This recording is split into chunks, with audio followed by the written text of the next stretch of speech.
मेरे प्यारे साथियों सहपाठियों नमस्कार। मैं प्रोफेसर गौरव सोनी मेहरा क्लासेस पे आप सभी का बहुत बहुत हार्दिक स्वागत और अभिनंदन करता हूं। अब इस वीडियो में हम आए हैं, जैसा कि आप जानते हैं, मध्य प्रदेश असिस्टेंट प्रोफेसर भर्ती परीक्षा 2025 के लिए हम लोग सिंगम बैच लॉन्च कर चुके हैं, जिसमें पॉलिटिकल साइंस विषय के लिए सारी ए टू जेड तैयारी हम आपको कराएंगे।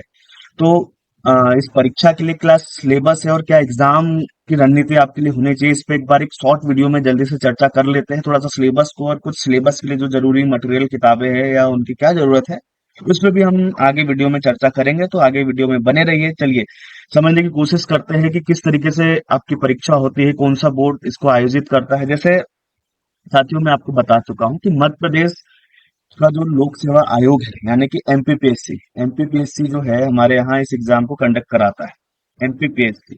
ऐसे ही हर राज्य में एक अपना जो बोर्ड होता है, वो स्थायी प्रोफेसरों की भर्ती के लिए गवर्नमेंट कॉलेज में, यूनिवर्सिटी में एग्जाम लेता है, जिसको कहा जाता है असिस्टेंट प्रोफेसर भर्ती।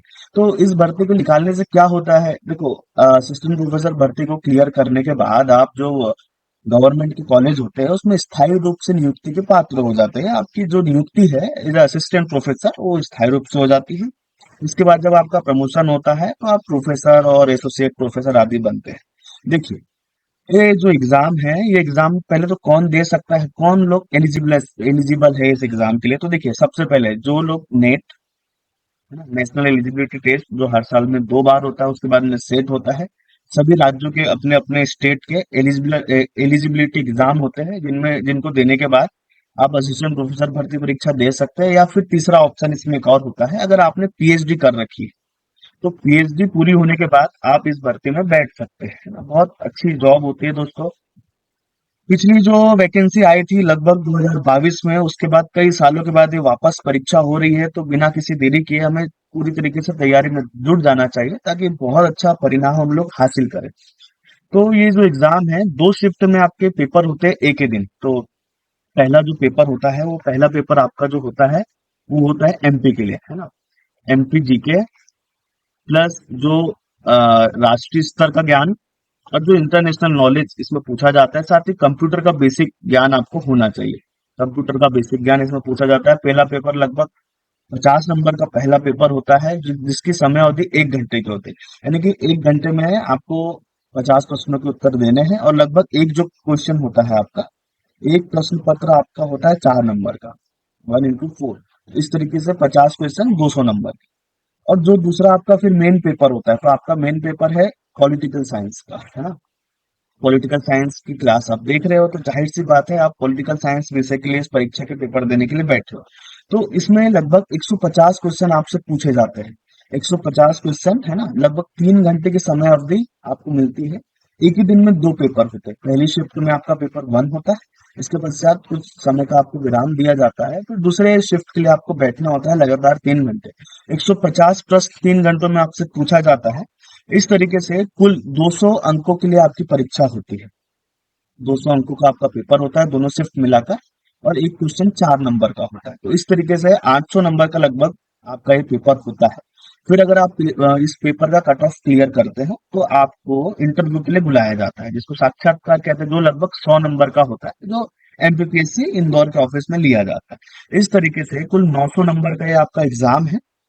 तो इस एग्जाम की रणनीति के लिए आपको करना ये है, लगभग आप अपने लिए जो सेफ स्कोर मान सकते हैं, कम से कम 135 नंबर मिनिमम, और ऊपर 150 से प्लस नंबर जितने आप ला सको मैक्सिमम, ये बहुत अच्छा स्कोर है। एग्जाम की रणनीति की बात करें तो क्या करेंगे, पहले पेपर पे आपको जितना ध्यान देना है उतना ही ध्यान आपको दूसरे पेपर, जितना मतलब यानी कि दूसरे पेपर में आप जितना ध्यान दोगे, पहले पेपर में भी आपको उतना ही ध्यान देना है। क्योंकि जो पेपर 2 है, इसमें भी लगभग 2 यूनिट है जो कि एमपी की पॉलिटी के बारे में या प्रशासन के बारे में आपको पढ़नी है। तो लगभग दोनों पेपर का वेटेज यहाँ पर बराबर है। तो दोनों पेपर की लगभग साथ में और समान रूप से आपको तैयारी करनी है ना। और साक्षात्कार की तैयारी फिर अलग से होगी, जो आप बाद में देखेंगे जब आप इन पेपर में सफलता प्राप्त करें। और बात करें अगर पेपर के लिए आप बुक की पूछे कि पेपर 1 की तैयारी कैसे करना है, तो ये आपको सिलेबस देख के खुद डिसाइड करना है। तो कुछ बुक मार्केट में बहुत सारी है, चाहे पुणेकर हो या परीक्षा धाम हो, है ना। परीक्षा धाम या एक मुकेश महेश्वरी सर की बुक आती है, महेश्वरी की बुक आप देख सकते हो। आपकी आपके हिसाब से करंट अफेयर के लिए जो भी आपको बुक सही लगती है थोड़ा सा रिसर्च करके ये आप खुद अपनी तैयारी से ढूंढेगा और एमपी बहुत अच्छे से तैयार करें। हम बात करते हैं मेन पेपर 2 के लिए, क्योंकि हमारा जो विषय है वो जैसा आप जानते हैं पॉलिटिकल साइंस है ना। पॉलिटिकल साइंस में आपकी पहली जो यूनिट है, आपकी पहली यूनिट आधारित है इंडियन थिंकर और वेस्टर्न थिंकर। यूजुअली क्या होता है नेट के एग्जाम में ये दोनों यूनिट अलग अलग होती है, पर इस एग्जाम में इन दोनों यूनिट को एक साथ रखा गया है ना। पहली यूनिट में आपको क्या पढ़ना है, जैसे इंडियन थिंकर आप पढ़ेंगे तो इसमें आपको कौटिल्य देखना है और शांति पर। कौटिल्य बहुत इंपॉर्टेंट थिंकर है, भारतीय थिंकर, तो ये इनसे लगभग हर परीक्षा में प्रश्न पूछ लिए जाते हैं। दूसरा शांति पर्व वही है जो महाभारत में भीष्म पितामह द्वारा कहा गया ज्ञान है राजनीति को लेकर, जिसको शांति पर्व बोलते हैं। इसके बाद में आधुनिक भारतीय विचारक में आ जाते हैं महात्मा गांधी, एम एन रॉय, अरविंद घोष, जयप्रकाश नारायण, अंबेडकर और सावरकर। इन भारतीय आधुनिक थिंकरों को हमें पढ़ना है ना। इसके बाद में वेस्टर्न पॉलिटिकल थिंकर आएंगे, पर उसके लिए पहले अगर आप बुक आपको जरूरत है कि आप पढ़ना चाहते हैं तो ओपी गाबा की जो इंडियन थिंकर की बुक है वो वहां से आपको ये सारा सिलेबस कवर हो जाएगा। और मैं तो करवाऊंगा ही करवाऊंगा कोर्स पे, तो आप अगर कोर्स पढ़ते हो तो यहाँ से भी आप पूरा कर सकते हो इसको। अगला जो वेस्टर्न पॉलिटिकल थिंकर है इसके लिए भी आप ओपी गाबा की बुक ले सकते हैं, जिसमें आपको पढ़ना है प्लेटो, अरस्तु, मैकियावेली, हॉब्स, रूसो है ना। बुक आपको सीधे समझ में नहीं आती, पर अगर कुछ विद्यार्थियों की मांग होती है सर बुक बताए, तो मैं साथ में बताए दे रहा हूँ, आपको बता दे रहा हूँ ताकि आप रख ले। और जो क्लास में आप समझेंगे बुक में जब आप देखेंगे तो आपको समझ में आएगा, आप बहुत अच्छे से समझ पाएंगे। या फिर अगर एक कोर्स आप लेते हो सिंगम बैच हमारा जो हमने लॉन्च किया है पॉलिटिकल साइंस का, तो आपको किसी भी चीज की जरूरत नहीं है, वहीं आपको 100% जो उपयोगी सामग्री है वो प्रदान कर दी जाएगी।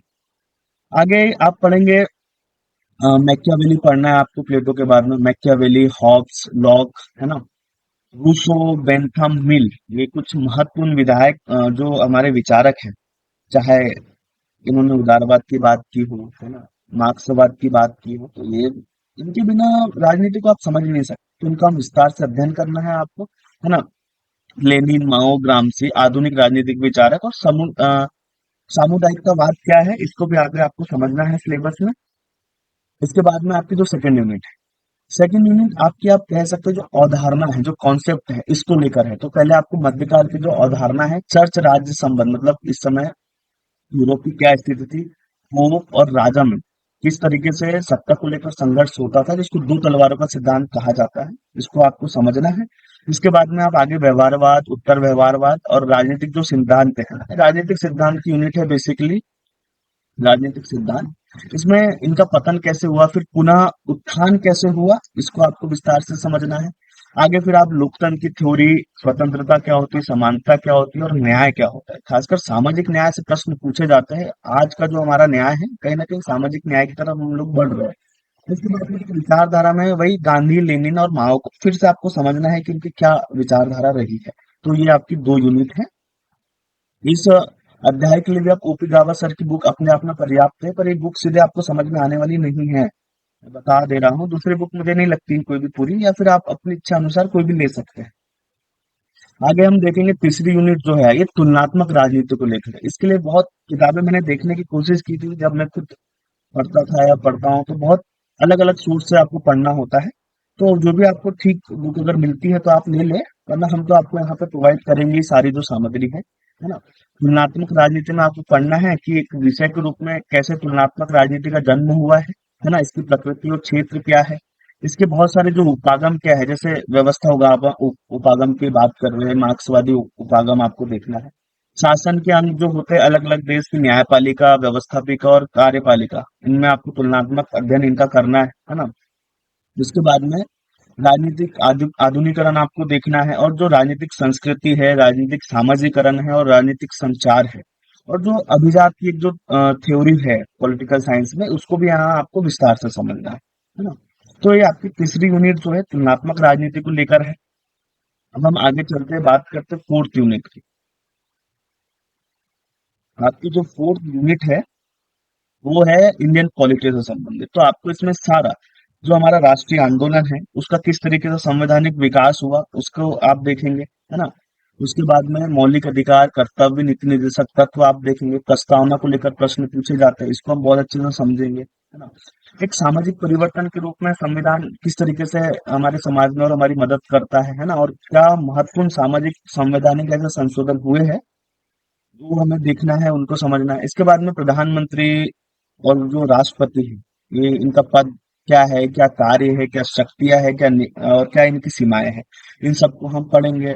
उसके बाद में अभी आपको संघवाद के बारे में पढ़ना है। संघवाद राज्य और केंद्र के संबंध किस तरीके से है, इनको पढ़ना है। और न्यायिक सुधार और न्यायिक पुनरुत्थान के ऊपर हम पढ़ेंगे। फिर आखिरी में आपका पॉलिटी में बच जाता है चुनाव आयोग। तो चौथी यूनिट बेसिकली इंडियन पॉलिटी के बारे में है, जिसके लिए आप लक्ष्मीकांत, बहुत अच्छी किताब है ना, एम लक्ष्मीकांत ले सकते हैं। पांचवी यूनिट की अगर हम बात करें तो पांचवी यूनिट लोक प्रशासन से संबंधित है। देखिए इस एग्जाम में नेट के जैसा नहीं है कि एक ही यूनिट में दिया है लोक प्रशासन, इसमें दो यूनिट दी गई है, तो जो आपका लोक प्रशासन वाला भाग है उसका वेटेज बहुत ज्यादा है ना। और इसके लिए कोई भी बुक मैं देखा मुझे समझ में नहीं आई है, हम अलग अलग सोर्सेस से समझेंगे, मैं आपको उपलब्ध कराऊंगा। और समझना बहुत जरूरी है इन सब चीजों को, तो आपको कोर्स में आसानी से समझाई जाएगी सिंगम बैच में। आप जुड़ सकते हैं, बिल्कुल कोर्स ले सकते हैं। लोक प्रशासन के रूप में देखना है कि कैसा एक विषय के रूप में इसका विकास हुआ है ना, इसके अध्ययन के क्या क्या उपागम है, खास रूप से जो निर्णय निर्माण उपागम है, इसको हमें देखना है। पर्यावरण से लेकर और व्यवस्था विकास प्रशासन, इनको समझना है लोक प्रशासन। संगठन के क्या सिद्धांत होते हैं, इसका अध्ययन करेंगे। इसके बाद में हमें देखना है संगठन के नियम, जो स्टाफ आदेश की एकता, सोपान, नियंत्रण का क्षेत्र, इन सब का हम अध्ययन करेंगे, है ना। आगे कार्यपालक के संबंध में पूछा गया, औपचारिक संगठन, अनौपचारिक संगठन क्या होते हैं, केंद्रीकरण क्या होता है, विकेंद्रीकरण क्या होता है। तो ये 5 मिनट में लोक प्रशासन के बहुत महत्वपूर्ण बिंदु है, जिनका समग्रता से अध्ययन करेंगे, है ना। जो छठी यूनिट है ये भी लोक प्रशासन से संबंधित है, जिसमें आपसे पूछा गया है कि कार्मिक प्रशासन क्या है ना। नौकरशाही को लेकर बात करते हैं, क्या भूमिका है मंत्री और जो प्रशासक होते हैं, इनके सेवक, इनके संबंध कैसे होना चाहिए, इस बारे में पूछा है ना। नेतृत्व क्या होता है, नौकरशाही का विकास और जो वर्तमान की चुनौती है, और उदारीकरण का क्या प्रभाव पड़ रहा है लोक प्रशासन को, इसको पूछा गया है ना। इसके बाद में सुशासन, है ना, वित्तीय प्रशासन एक महत्वपूर्ण भाग है। लेखा परीक्षा और बजट के संबंध में हमें पढ़ना है। अगला हम पढ़ेंगे कि सुशासन, भ्रष्टाचार की क्या भ्रष्टाचार की समस्याएं है, पारदर्शिता क्या होती है, जवाबदेही और सूचना का अधिकार, ये बहुत इंपॉर्टेंट है। सूचना का अधिकार को आपको पढ़ना है। तो इस तरीके से लोक प्रशासन में आखिर में जो नवीन चीजें हो रही है, जैसे लोकपाल, लोकायुक्त, ये सब क्या होते हैं, ये सब का आपको अध्ययन करना है। आगे देखेंगे 7वीं यूनिट है। जिस तरीके से लोक प्रशासन की 2 यूनिट है, इसी तरीके से आईआर और विदेश नीति का वेटेज बहुत ज्यादा है, इनकी भी लगभग 2 यूनिट आपको दी गई है, वो हमें पढ़ना है ना। जैसे भाई देखिए कि अंतरराष्ट्रीय संबंध क्या होता है ना, इसके क्या उपागम है, क्या सिद्धांत।